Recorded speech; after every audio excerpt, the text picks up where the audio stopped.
And welcome back to Reunited States, the podcast where we bring rational discourse back to our national dialogue. From Manchester, New Hampshire, my name is Jesse Saywell. And from Los Angeles, California, my name is Tyler Eric. And we've got a very exciting episode here today for you. But we do want to do a little bit of lightning news before we get started, just to catch you all up on some of the things that have been going on, give you some quick thoughts on that. Tyler, you want to get started?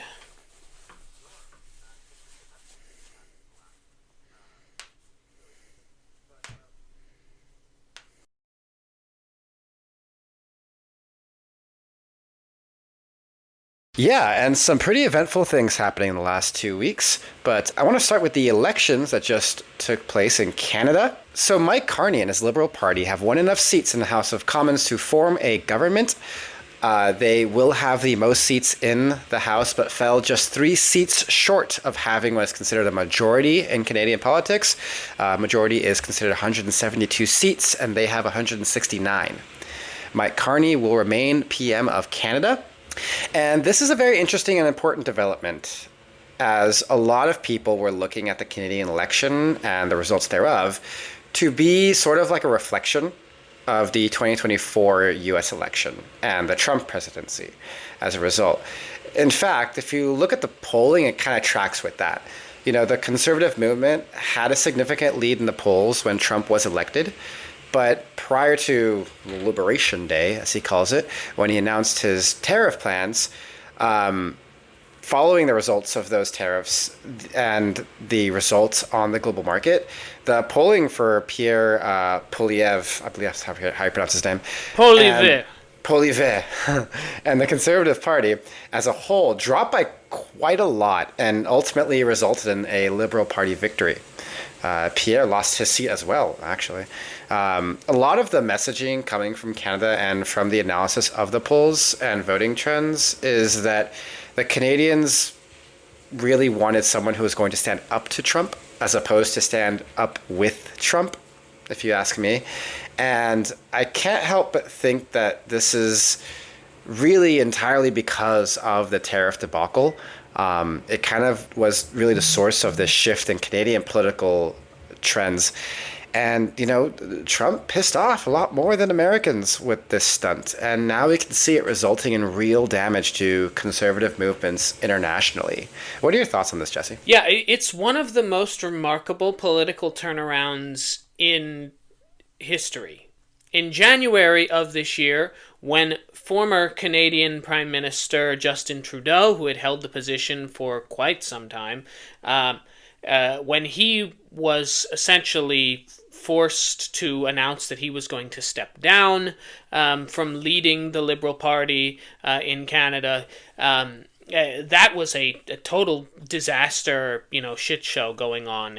One of his chief aides resigned kind of in anger. So the Liberal Party was down by 25 points in January of this year.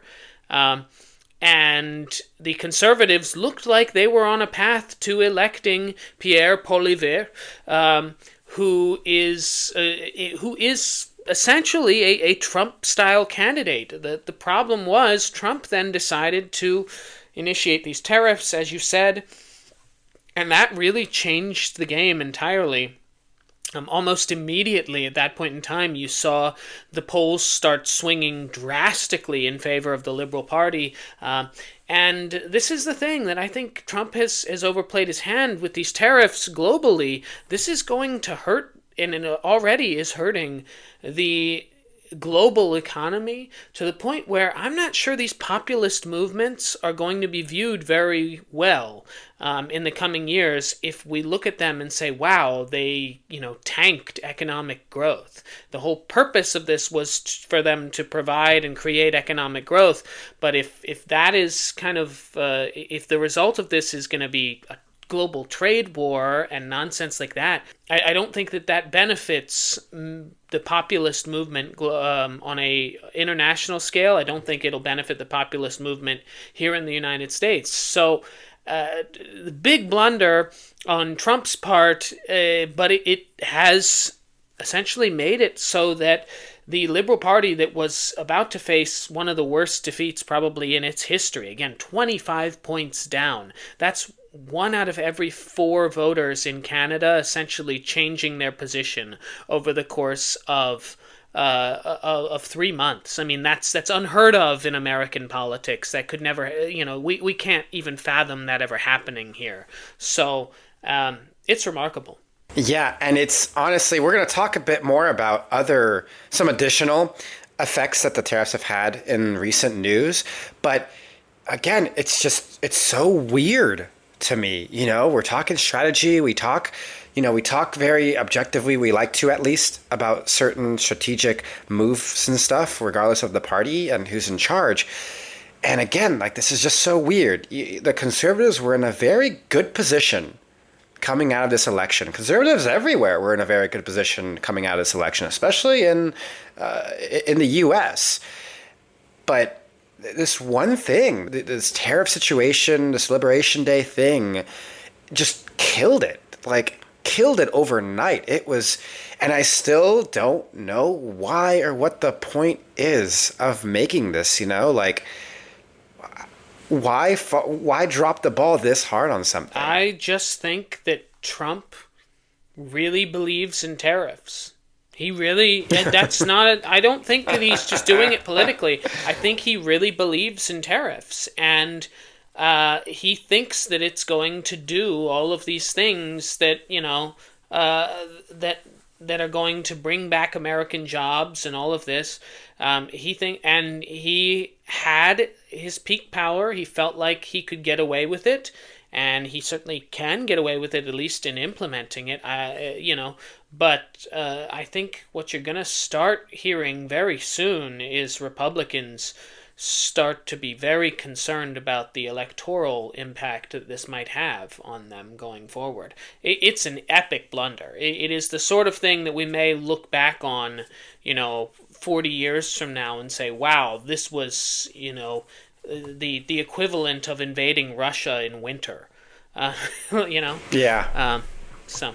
Yeah, I mean, again, regardless of how you align yourself politically, this is just a blunder. Nothing but just a huge misstep, and a continued misstep at that. It's not even like they did it once and then they kind of corrected it and they're just suffering ramifications. No, it's a continued effort of just fucking up so much politically. And I'm not sure. I'm not sure he could back away from it either. At this point, at this point, he's already committed. Yeah. He could have.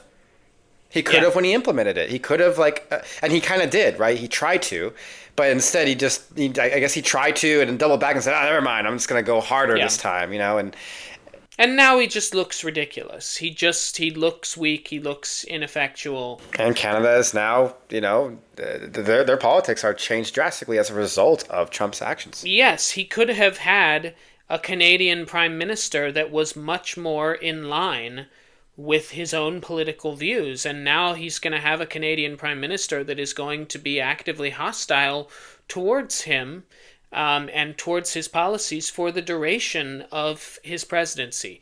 And the funny thing is, if he had just waited on these tariffs, until Canada had their election, which they had to have this year, almost certainly, we would have seen a different result. So, crazy, absolutely crazy. But speaking of crazy, you don't hear this every day, but you may have heard that a judge in Wisconsin, Judge Hannah Dugan, has been arrested by the FBI for obstructing federal authorities who were attempting to detain an undocumented immigrant for deportation in her courtroom. Apparently, she was upset that she was informed that there were federal authorities in the building waiting to remove and arrest someone that was in her courtroom. And according to the FBI, she essentially assisted in getting the defendant then to be taken out a different door than normally they would be taken out of. this person was eventually arrested, and then several weeks later, she was in turn arrested for obstruction. Not something we hear very often, judges being arrested. I will say, if the charges are true relating to her trying to assist in, essentially getting this person, away from federal authorities, I don't know how I feel about this. I don't agree with the idea of arresting judges. Certainly ones that you don't agree with, but that does sound like obstruction of justice, regardless of whether we agree with the justice or not. It does sound like obstruction of justice to me. In the meantime, while she is, of course, claiming that she is not guilty of the charges against her, the Wisconsin Supreme Court has removed her from her position while the charges are going to be adjudicated and litigated. So, fascinating, event to hear of a significant judge being arrested. Yeah, I think regardless of the criminality behind it, like the truth behind the charges, whether or not they're true, which I understand is important, but to kind of step away from that for a second, the idea that we are now, like the idea of arresting judges on the basis of disagreement, even if there is some sort of charge behind it, like again, I'm not saying that that's wrong to do so if there is a criminality behind her actions, but the power that this gives, and we've talked about this before, like the power that doing these things and doing these things without any kind of repercussion gives to certain branches of government is kind of an alarming thing. Very much so. Right. It gives a lot more ability for other things that are maybe less legally sound to happen in the same wheelhouse, right? When you look at dictatorships in history, they start by doing things that are legally viable, right? Legally sound. And they do things that are legally probably okay, which is probably where this kind of lands in, right? It's like, yeah, it's probably fine, considering, but it's definitely kind of sketchy. And then they continue, right? They start with legally dubious things, and then they slowly, we fail to realize that all of a sudden we're just doing a bunch of illegal shit, like, detaining and deporting citizens who have Photoshop tattoos on them, Yeah, and the funny thing is that these fascists seem to be going out of order, because they kind of just started with the legally dubious things, and now they've kind of sprinkled in some kind of things in the middle here. But no, you make a great point. I mean, regardless of this situation, it's clearly not being done because they're concerned about the law. This is clearly being done on the basis of a political kind of warning shot to other judges. Yes. Right, and that's the scary part. That's the scary part, is the warning shot. Messages to send to other judges who may have, felt some sympathy for Judge Dugan, right, and her cause. And other folks who are, on the sympathetic side of the immigration concerns. What that says is fall in line, or else I'll find a way to arrest you. And again, she faces 6 years in prison for this. Yeah, it's a lot. This is a it's pretty significant. Serious and she's charge. An older lady. She ain't young, right. For a lot of people, that is a career-ending, life-ending decision. And yeah, so you send the message. Don't F with my agenda, or else I will put you in a hole like I did with this judge. So, kind of scary, but, these are the times. So, back to some tariff news, and this was kind of interesting. Amazon is considering displaying the added cost of tariffs on goods, an act which the Trump administration called a hostile political act and led to a phone conversation between Trump and Amazon CEO Jeff Bezos. This is interesting. I find it a little bit funny, because what the Trump administration is calling a hostile political act is effectively transparency.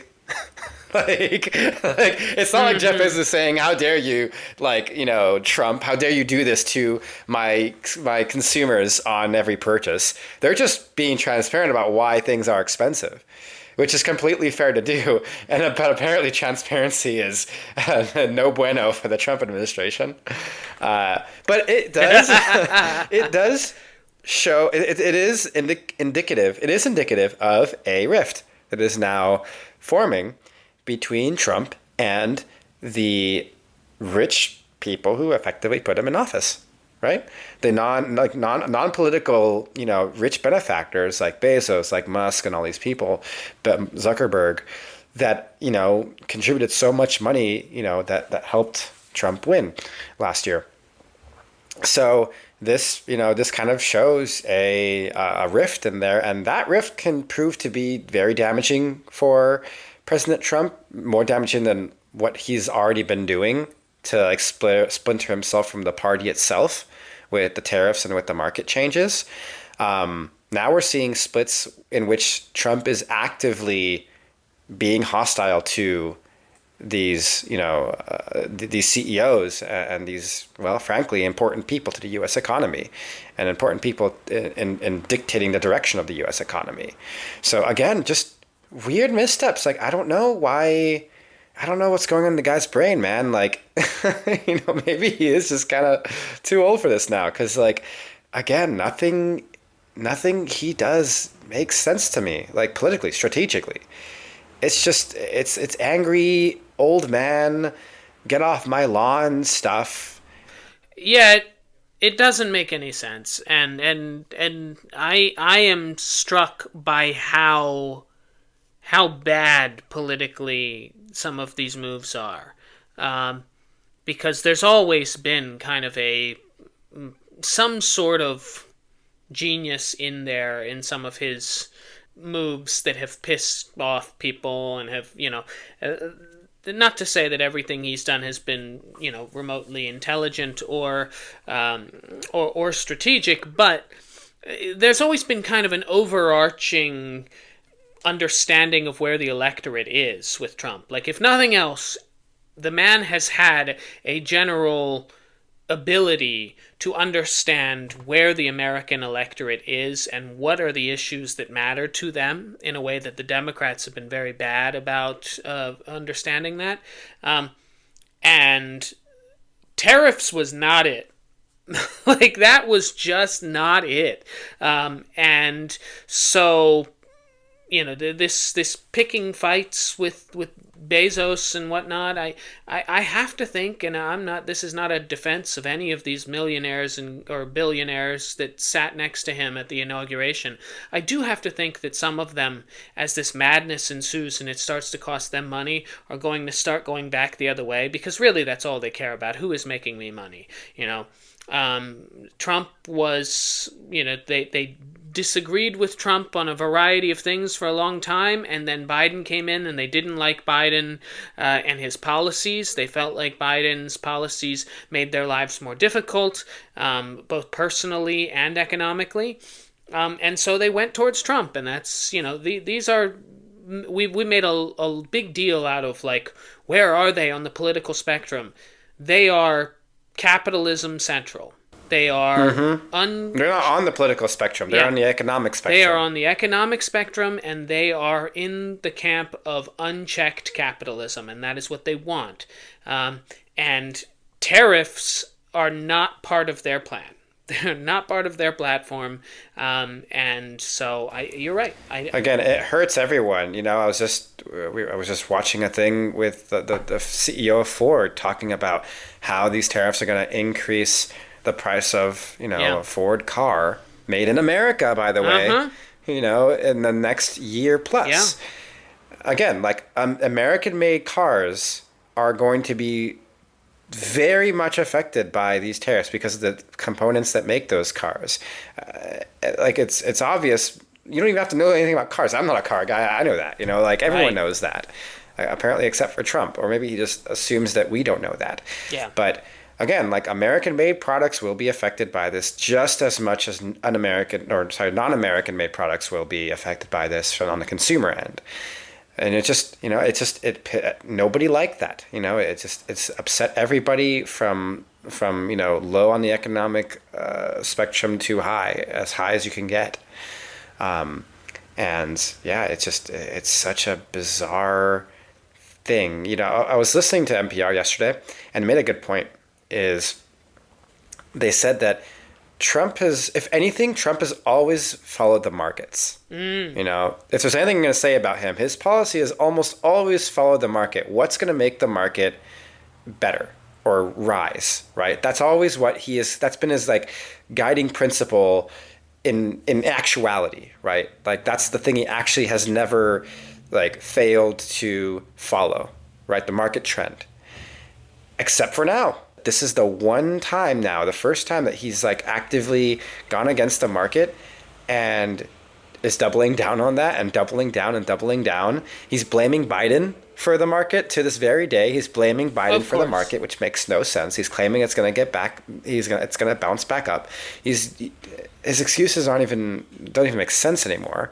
But again, it makes no political sense. It makes no strategic sense. And off of that, our last bit of lightning news here is that Trump finishes his first 100 days with the lowest approval rating at this point in the presidency in modern history. He is at 41%. That is down 3 points from his record low in his first term, which was 44%. He's also down 7 points from February and 4 points from March. So the tariffs are hitting hard. If you look at where he's losing ground, it is largely on the economy. People are not confident in the economy. Most of the country thinks that the country is going in the wrong direction and economically is headed in the wrong direction, and they are blaming Donald Trump for that. I think that the early start, at the beginning of his term, there was some unsettling beliefs about the economy. You could see that he was not as strong on the economy in polling as what he had been previously. And I think that was mostly because there were some people that said you're spending too much time on some of these silly issues like buying Greenland and, taking back the Panama Canal and, some of the nonsense that was going on. And not focusing enough on the issues that we elected you over. But now it's very clear that the tariffs have just thrown gasoline onto that flame. And Trump is down in really, really bad shape for 100 days into a presidency. I mean, 41% is very low. And it's going to be very tough for him to bounce back from this. If you remember, at 100 days in, President Biden was at 54%, and that was relatively low compared to most other presidents other than Trump Part 1. I've heard it now from several different scholars. This really is probably the worst first 100 days of any presidency in history, just in terms of the blunders, the mistakes, the repeated issues with both the tariffs economically as well as kind of the controversies relating to domestic and international policies. He's in bad shape right now from a political perspective, and you have to think that Republicans, as I said, are going to start getting nervous very, very quickly about this. Well, he's not William Henry Harrison, who died within 100 days. So there is that. Well, I suppose you're right. The first 100 days for William Henry Harrison were the worst for him, that's for sure. Yeah. For William Henry Harrison, yes. They were definitely the worst for him. I don't know about for the general public, but... anyway, well... I didn't really like John Tyler after that, but... No. Yeah. So... I wanted to talk about something interesting here that I suspect you and I may have a difference of opinion on. Give me some space here, folks, before you go nuts about this. But I want to talk about... I got my pitchfork ready. Yeah, a potential candidacy for president on the Democratic side of... a man by the name of Stephen A. Smith. Now, I suspect most of you, unlike Tyler, know who I'm talking about when I say Stephen A. Smith. A man who is the highest paid employee at ESPN. He's one of the highest paid employees in all of the Walt Disney Corporation at $20 million a year. He's one of the highest paid people on cable television. He has 6 million followers on Twitter, 5 million followers on Instagram, a huge social media presence, and he is a sports figure. He is not traditionally a political figure at all. And I just want to, first and foremost, state, for the record, I am not advocating that I want Stephen A. Smith to be President of the United States. Let's just make that clear. That's not what I am talking about here. That's not the case that I'm making. I have been on record as a Josh Shapiro, Raphael Warnock, Wes Moore guy. Those are my guys. But it is interesting to me that Stephen A. Smith now is being asked regularly and has said that he cannot rule out running for president, and that it is something he's considered. And many people at ESPN, his colleagues, are saying he is genuinely actively considering running for president. And this seems ridiculous, and my first reaction upon hearing it was, oh my God, this is ridiculous. No, please God, no. But he's polling in certain polls at roughly the level of Tim Walz. I saw a very famous pollster came out 2 weeks ago and said, by his estimation, Stephen A. Smith, with the name recognition he has and the money he would have behind him, should probably be considering running for president if he really wants to be president. And you've seen him wade into the political discussion in the last year, really. This is even before this past election. He has been a recurring guest on CNN, giving political insights. He's been a recurring guest on MSNBC. He's been on Real Time with Bill Maher. Multiple times he's done podcasts. He has now, as of this evening, we're recording this on Wednesday, he will be co-moderating with Chris Cuomo and Bill O'Reilly. The three of them are going to be moderating a town hall discussion that will feature an interview with Donald Trump this evening. So again, he has clearly waded into politics in a way that would show that he is trying to raise his profile on those issues. And he's very much, from the views he has espoused, he is frustrated with the Democratic Party. He is frustrated with some of the culture war issues that they have chosen to highlight. He is, while he considers himself a political independent, he did actively support Democratic candidates in the past because he believes that the threat of fascism and the lack of democracy and the Trump's behavior around January 6th was unacceptable. So all of this, again, is to say that if he's really considering it, how bad of a thing is this? Because, let's put it into perspective here.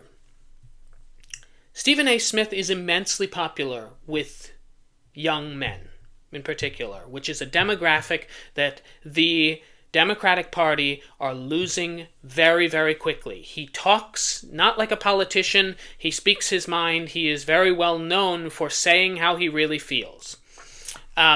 He has a significant base of wealth to finance a campaign.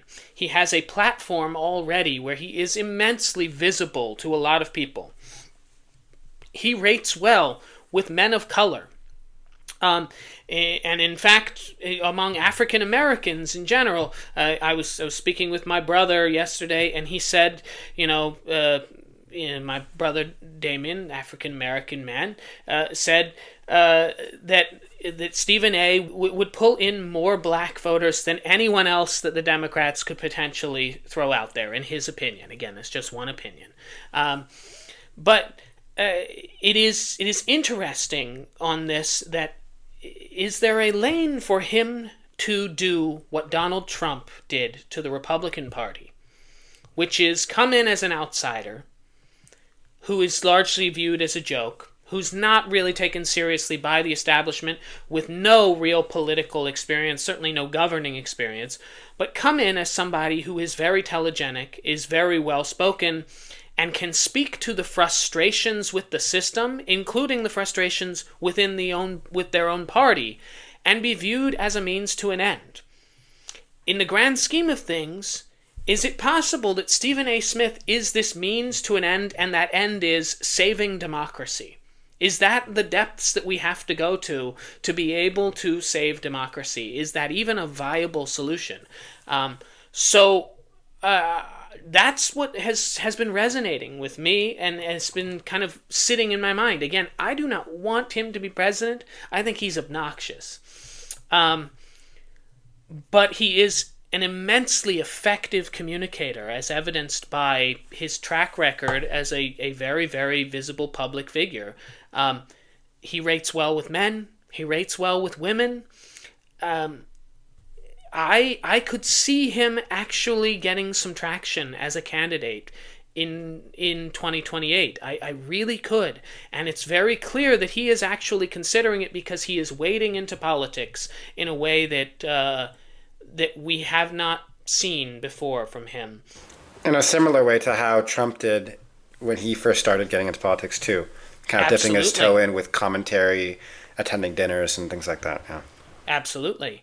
And he's a journalist. The thing that we should also say is, like, Stephen A. Smith is a infinitely more intelligent person who understands the system of government more so than Donald Trump does. I have to at least give him that. In my view of in what I have seen him discuss politically, the man does have a similar gauge that Trump does of where the American electorate is, but he also has a much better understanding of, like, how government works. That is not to say he is qualified to be president. He is not. But clearly Americans don't care about qualifications anymore. So, Tyler, what do you think? I'm glad you ended on that note, because that is my biggest concern. And again, this is like, maybe this is just the HR part of my personality, my brain coming out.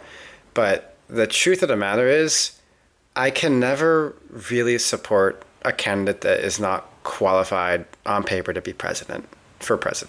That's kind of like the end all be all. This is not like, I mean, outside of my lack of knowledge of this guy, which you find funny, and yeah, it's a little funny. I don't watch TV, I'm sorry.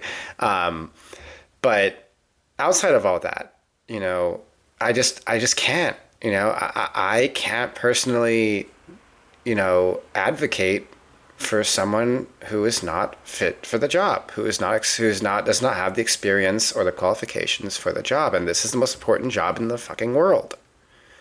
Quite frankly, this is the most important job in the world. And I get your points. I don't disagree with your points. Let me get that straight. I don't disagree with what he can accomplish in terms of the polling and the stuff like that. Like, I see that. I understand that. I recognize that. And I recognize that as a possibility, and a strong one at that. But if you're asking me what my thoughts are on it, generally speaking, I don't want that to happen. Quite frankly, I do not want that to happen. I don't think it's a good idea. I think it promotes the extension of this idea that anybody who has the money and the backing can just be the president of the United States. And I don't like what that says about our government and the qualifications to run that government.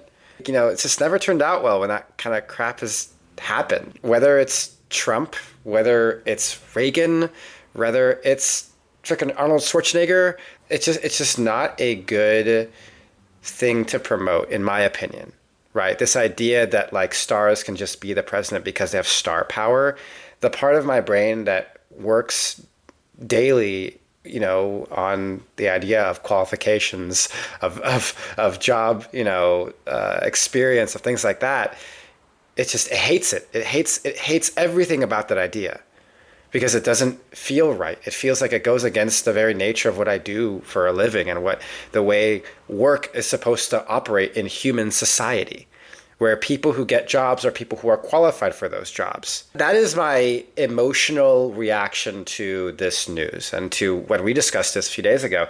That is my emotional reaction to that. That's my knee-jerk reaction to it. I cannot I cannot accept it. I cannot accept it because it pushes an idea that runs counter to my being, I guess, right? My personal philosophy. And I don't like it. But moving to your actual point of, the polling and stuff, because I do have some commentary on that and like what he can do in sort of saving democracy and stuff. Because I get the idea that like he can be elected as a way to just get Republicans out of office and have Democrats, I suppose, if he is going to run as a Democrat, in office. Right? I understand that he can be a vehicle of that. But again, that is something that I also just don't like. It doesn't sit well with me. I am a liberal Democrat, but even I don't like the idea of a vehicle presidency for the sake of, taking political power and having some like knucklehead who doesn't know what he's doing in the job. Quite frankly, and this might be, I don't know, a weird hot take or something, but I would rather have a competent, conservative president than, a puppet Democrat in office, quite frankly. That's how much that means to me to have, someone who deserves to be in the job. Like, I just don't, I can't, it doesn't sit well with me. I don't like that idea. I get the strategy, I don't like it, I'm in the same boat with you there on, it depends on what you define as competent conservative, but if we actually go back to the California recall vote of Gavin Newsom, the way that recall vote worked was, you could vote no on the recall, don't get rid of Gavin Newsom, which I did. But then you could also vote in there, if he does get recalled, who would you like to take his place? And there were several candidates up there that were up there, and the one that was getting pushed, the only real Democrat that was getting pushed, was a like community organizer from Hollywood who was like 28 years old. And I will openly admit I did not put him down. I did vote no on the recall. It's the only time I've ever put a Republican on a ballot, admittedly. I put the Republican, and I don't remember the name, but it was the mayor of San Diego, a moderate, pro-choice Republican from San Diego, who was also in consideration. And I put him down as if Newsom gets recalled. For the remaining 2 years on the term, I would rather have a pro-choice Republican, conservative who I disagree with, I'm sure, on many, many things, but I would rather have somebody who is actually competent in governing than a young kid who has no experience whatsoever running what was then the sixth largest economy in the world. That's crazy to me. And you make my exact point. Like, that is my exact point, is that, like, that's the reason why this doesn't sit well with me. Because it's like, But here's the flip side of that, though.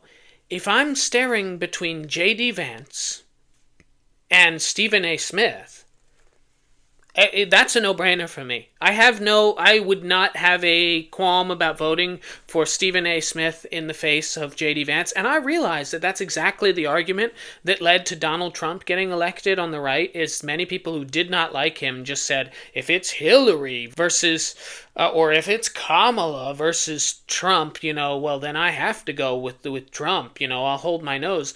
But I would hold my nose and I would vote for Stephen A. Smith to be the next president of the United States, which sounds ridiculous to me, even saying that and those words coming out of my mouth. But if that's the means to protect democracy from fascism, I will do whatever it takes. I will vote for any relatively reasonable human on the Democratic ticket. This is a vote blue no matter who. There are exceptions to that, of course, but for the most part, that's where I am on this. If it came to that, I would actively try and get this man elected. I hesitate to say this as well, but I see your point, and I do agree that what would make me vote for a Stephen A. Smith for president would be if literal fascism is on the other side, i.e. a Trump or a JD Vance or something like that, something that has proven itself to be just like, that is a death knell of democracy if they get in the office. I get it. Like, and I would also hold my nose and very, very hesitantly vote. But I guess the reality for me is that like those options are so few, like the number of Republicans that would force me to vote for Stephen A. Smith are relatively small in terms of the grand scheme of viable candidates on the right. Oh, that's a large number for me. Yeah, well, viable, I guess. Well, it would still be something that I think I would honestly just have to think about it when it happens, if it happens. It's just really, really hard for me,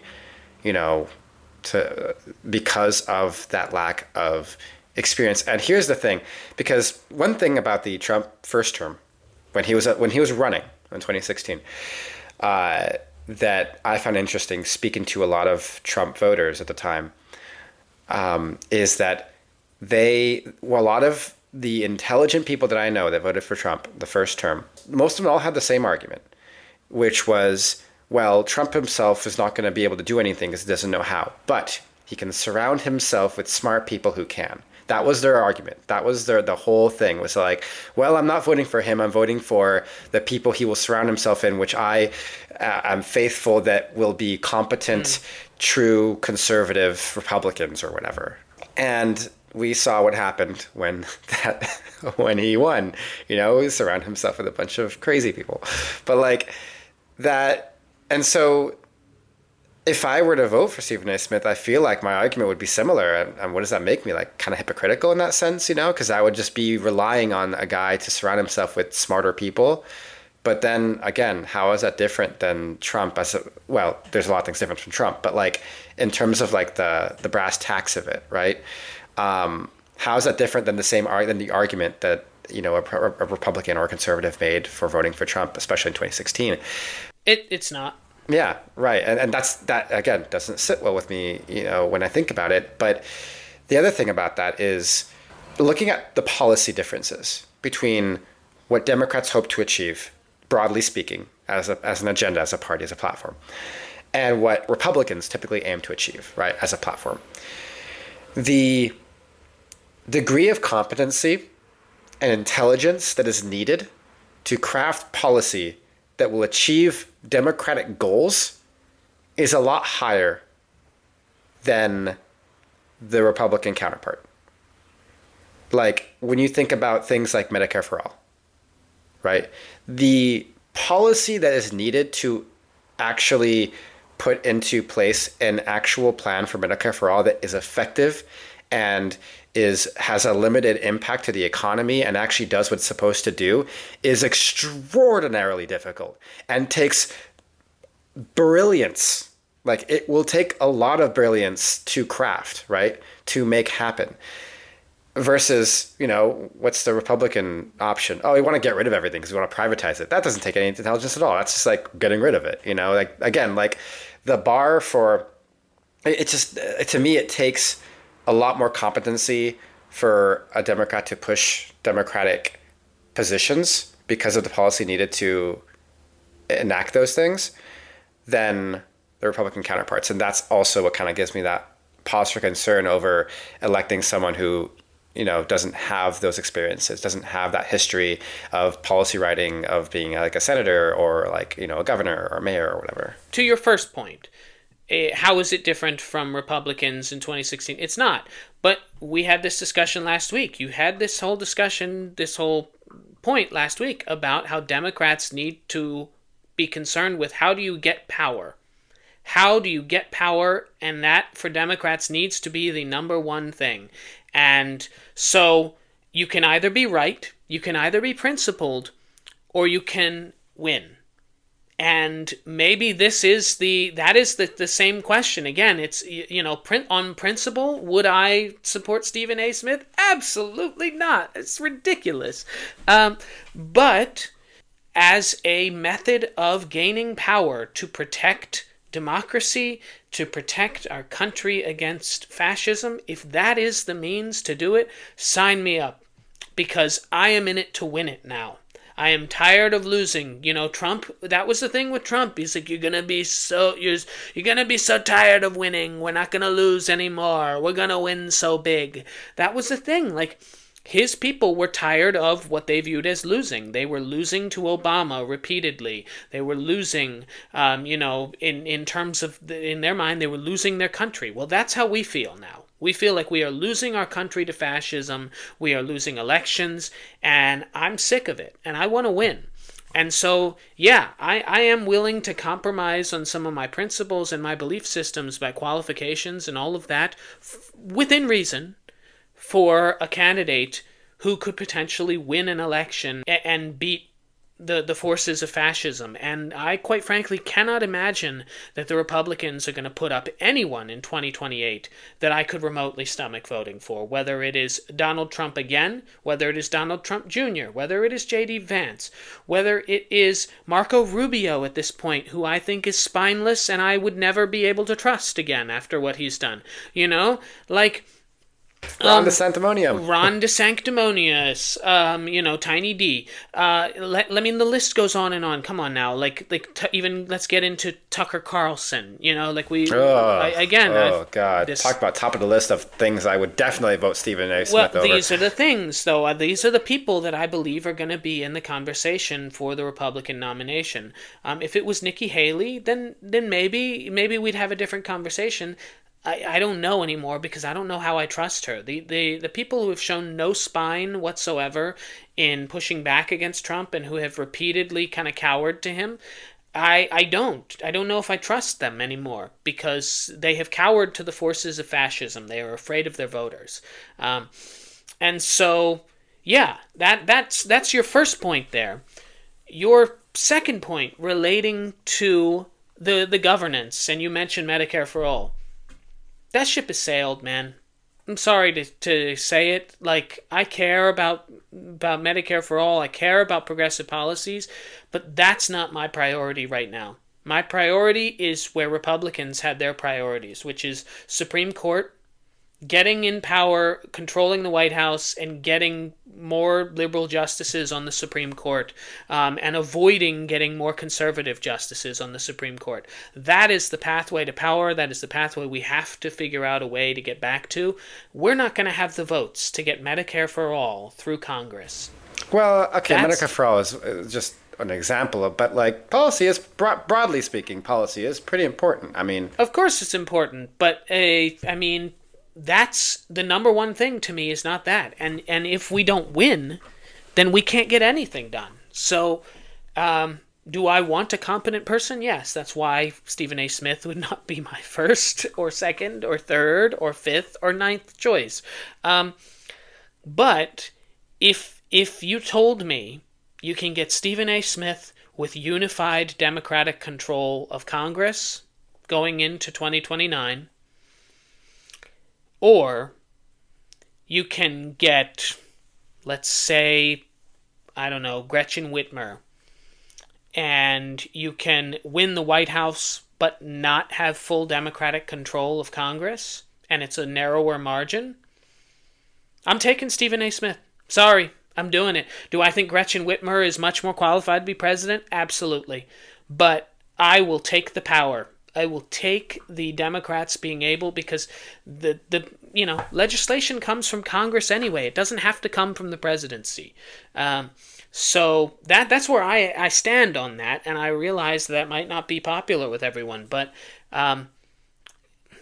we have to be able to find a way to have unified Democratic control of government to be able to get anything done, anything that we want done. And so we need to have a candidate that doesn't just win the presidency, but also helps down-ballot Democrats across the nation in rural districts, in purple states, even in red states. And that's going to require us to start thinking a little bit outside the box. It's not just going to be, Trump pissed off these people so much that, people keep saying the fever is going to break. As Jon Stewart said, if you've been running a fever for 15 years... that's not a fever. That is your running body temperature. The fever is not going to break among all of these people. They're not going to suddenly wake up one day and be like, yeah, I'll vote for a Democrat. We have to do something different as a party. And if that's what is required, I will sign up. And I don't like having to say that, but that's where I am right now. Call me desperate for power. We need power. We need something. It's hard to say, how him running or talking about running is going to help kind of down the ballot. But, I suppose the biggest indicator to that would be if he involves himself in 2026 midterms, right? And see if he decides to, start advocating for candidates and seeing how that actually affects. That would be I'll tell you this, if he does that, if Stephen A. Smith starts going out and campaigning for random Democrats, well, not random, but, intentionally chosen Democrats across the nation in important seats in Congress, and he provides some sort of result or shows some sort of correlation between his advocacy and a victory vote for those candidates, I would be more in line with that idea. Again, holding my nose about it quite hard, but open to the idea of the fact that he does have sway he has more sway than I might give him credit for right now, only because I don't have the understanding of, kind of his background like you do. And like apparently most of America does, I guess. I don't know. You know what? I'm going to put a poll out in this podcast, and everyone listening can go click the poll. Tell me if you knew this guy well before this podcast. And it's going to be everyone's going to say yes. That's fine. That'll just prove me wrong. Maybe not. Like that. I will say I talked to someone earlier today, and I said, okay, we're going to talk about Stephen A. Smith on the podcast, and he said, who is that? But that's what I said. Yeah. In fairness, he's an academic. He's not a sports fan by any stretch of imagination. Does not watch TV. So. I'm a sports fan, and I didn't know who he was. But anyway, you are not a fan of the three major sports in America? So no, I'm a fan of the one major sport in the world. Yes, you are. I don't disagree with that. But you are a fan of the maybe at best the fourth most popular sport, and at worst the sixth most popular sport in America. So I'll take that. But yes, that is what it is. I mean, the man, I will say, he went on The View. Like, it's not like this, the guy is... Oh, no, not The View. No, what I'm saying is the guy is clearly doing all the stops that all the candidates are doing right now. Like he's trying to expand his brand to other people. And, I don't disagree that he is making the right moves, personally. I don't disagree with that at all. Like I said earlier, like he's doing the same thing that Trump did when he was trying to sneak his feet into politics and wiggle his way in. No, I don't disagree with that. I just, it just kind of concerns me because that means I'm going to have to make a very hard decision, possibly in 3 years. I still think that it's unlikely, for the record, folks. Like, I'm not saying that it's the most likely thing. I am saying that there is possibility and precedent, if you look at the Republican Party, for something very similar having happened with Trump to what potentially could happen with someone like Stephen A. Smith. That in and of itself is, I think, worthwhile and worth talking about. I know that he's going to, that's not going to be I don't think that he is going to come out and actively campaign with people very much in 2026. I don't see that happening because I think that the power that would come for him comes from a campaign for himself. And that would be there would be a huge, regardless of anything you want to say, he is a media sensation, and the only other person right now that is planning on running that has that sort of media following is Alexandria Ocasio-Cortez. She's the only one who, everywhere she goes, the minute she announces her campaign for presidency, she will be followed by cameras. And that is, that's why Nate Silver, of the creator of 538, famed pollster, he picked her first as in his draft of Democratic nominees for the next election. But, again, she's... Not to go too far into her, but I don't see... I think it's a bad idea. She doesn't have the across-the-aisle appeal that is needed. That's the thing. Her appeal stops in the party. Yeah, and I'm not sure that the populism that she is the liberal populism that she is tapping into is going to be as effective if the world economy is in a really bad shape in a couple years, as it is right now. I don't know. No, it's the same thing with Bernie. Yeah. It's like they are immensely popular within their party, no question about that. And they're great people and they have great platforms if, depending on who you ask. But, I think they have good platforms. But again, zero appeal across the aisle. It's their biggest problem. Yep. Agreed. That those folks have. It's unfortunate. Agreed. But anyway, well, we'll leave it there for today. I'll be interested in hearing some responses from you if you have thoughts about the viability of a President Stephen A. Smith. Please chime in, let us know on Instagram. Now on to our favorite segment, things we should all agree on. Tyler, you want to go first? Sure. Mine's pretty quick. And my things we should all agree on is I'm going to tell you to go get a massage. That's it. You, person listening, should go get a massage. I feel like massages are the one thing people either don't think is worthwhile or is like ridiculously expensive to get, and so they're limited to like this people of some economic level or something, right? But I'm here to tell you that both of these things aren't necessarily true. Firstly, your body, your muscles cannot relieve a certain degree of tension without outside help. I don't know about you, but I can't exactly massage my own back myself, get my knots out. Maintaining that back tension for a prolonged period of time, sometimes days, weeks, months, or even years, can lead to worse problems for your muscles as you grow older. Like those knocks might just never go away. Physical self-help is a lot more important than people give it credit for. And this is not really just for athletic people. This is not like, I work out a lot, so I need a massage. Like, if you sit in front of a computer for your job, your back is tightening with every hour that you sit there.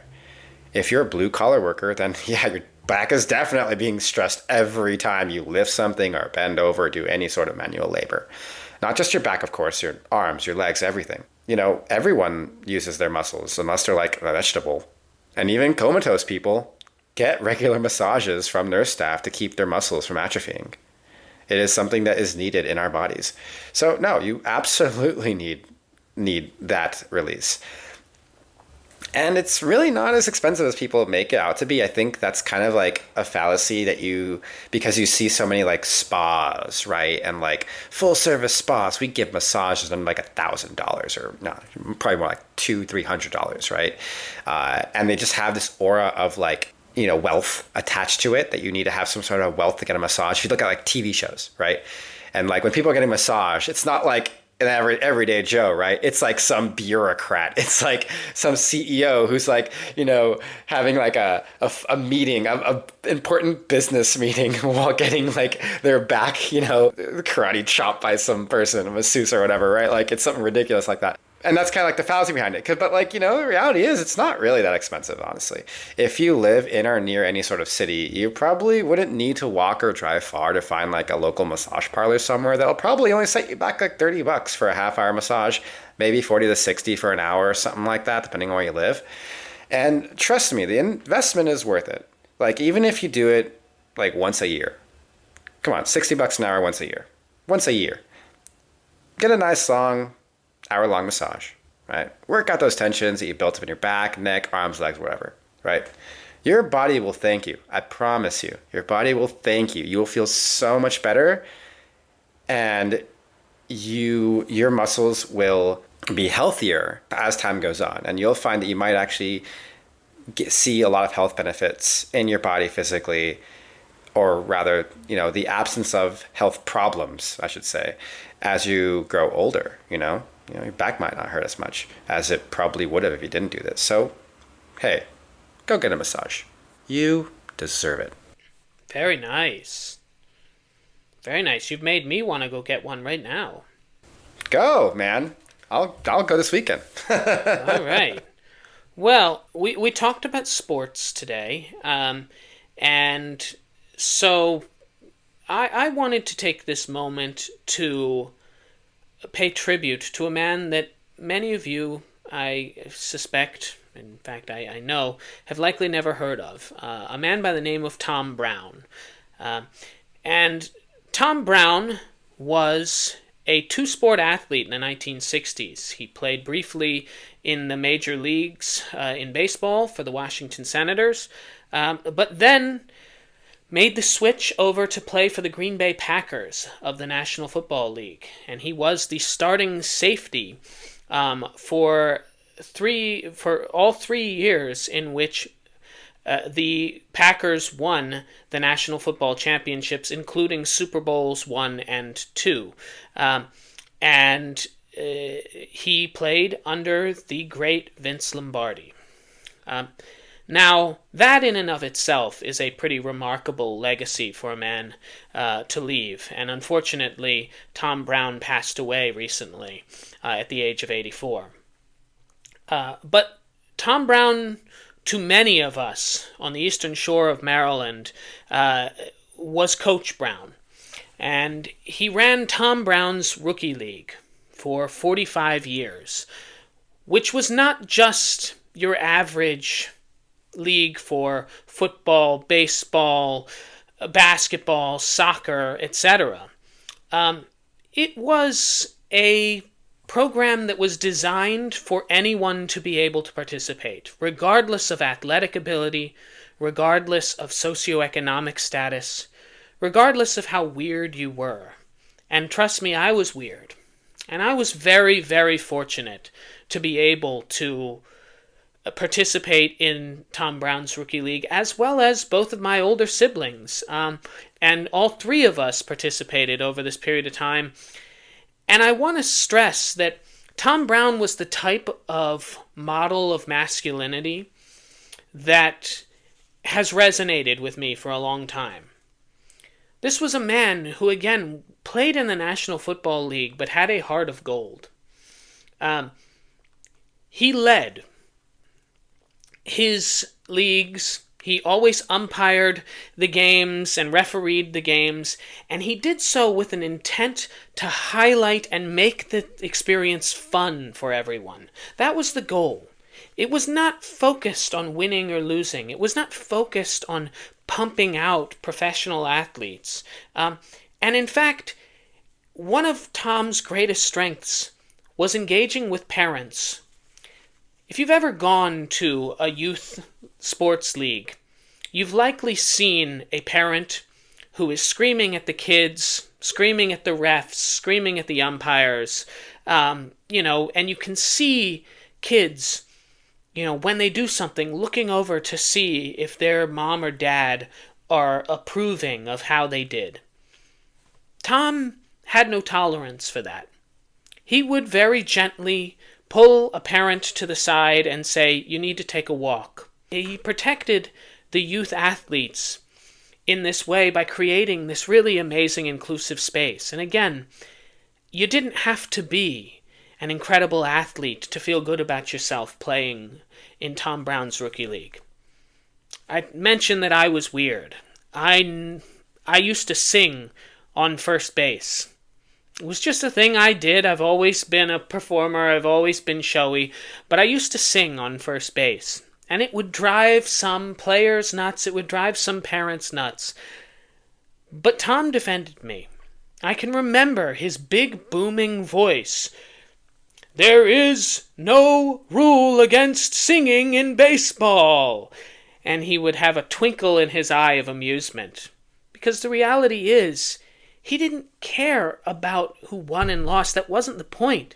He cared about building up young people into adults and showing them the benefits of sports, the benefits of sportsmanship, of what it means to be a teammate, of what it means to put forth effort towards a greater goal.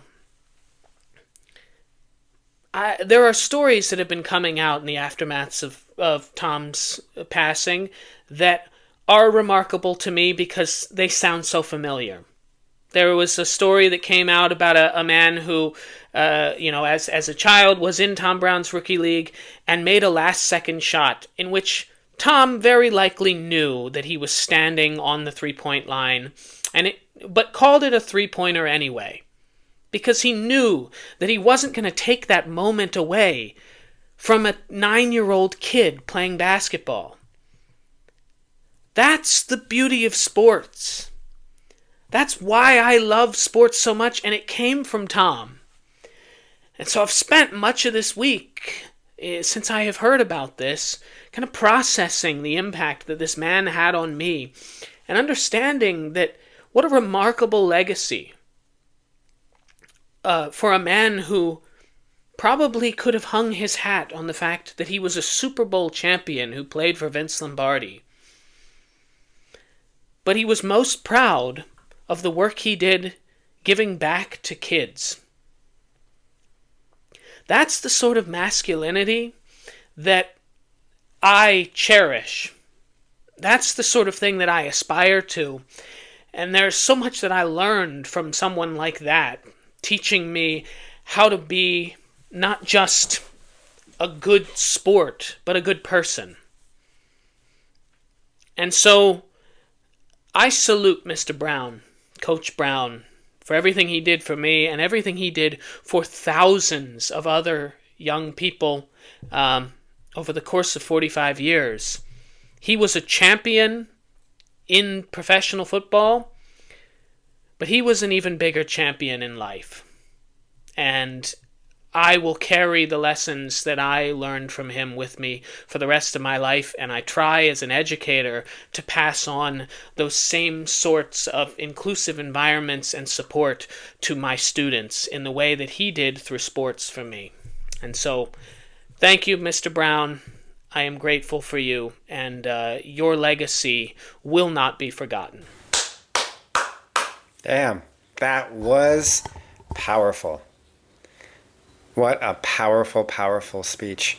I don't think I've ever felt as, impacted by someone I literally know nothing about until now. So that's incredible, man. Like, I don't know what to say. What an incredible person, incredible life, and an incredible impact that he's had, not just on you, but clearly on, people of all ages everywhere across the nation and likely beyond too. Wow. What an amazing man. I mean, I'm moved to tears in speaking about him, and I haven't spoken to the man in 15 years. That should tell you, that should tell you everything you need to know about the impact he had on me and so many others. We need more people like Tom Brown working with young people, and I'm just so grateful and feel so privileged that I got the opportunity to do that. That's who we need more of in the world. Yeah. Well, thank you everyone so much for listening. This has been another episode of Reunited States. Please, as always, follow us on Instagram at Reunited States Pod. If you have any comments, any questions, any advice, anything you want to talk about, please reach out to us on Instagram or elsewhere. If there's anything to take away from this, it's be like Tom Brown. Yeah. Try and emulate goodness in the world. That's all we can hope to do, to make the world a better place. Sometimes it's not about who you're voting for. It's not about who we can put in office. It's not about policies we can enact. The smallest thing we can do and the most effective thing we can do is just be a slightly better person today. That will speak louder than any vote you can have. So, thanks so much from Los Angeles, California. My name is Tyler Ehrig. And from Manchester, New Hampshire, I'm Jesse Saywell. And this has been Reunited States. When the whole world has got you down, and there's no one else around,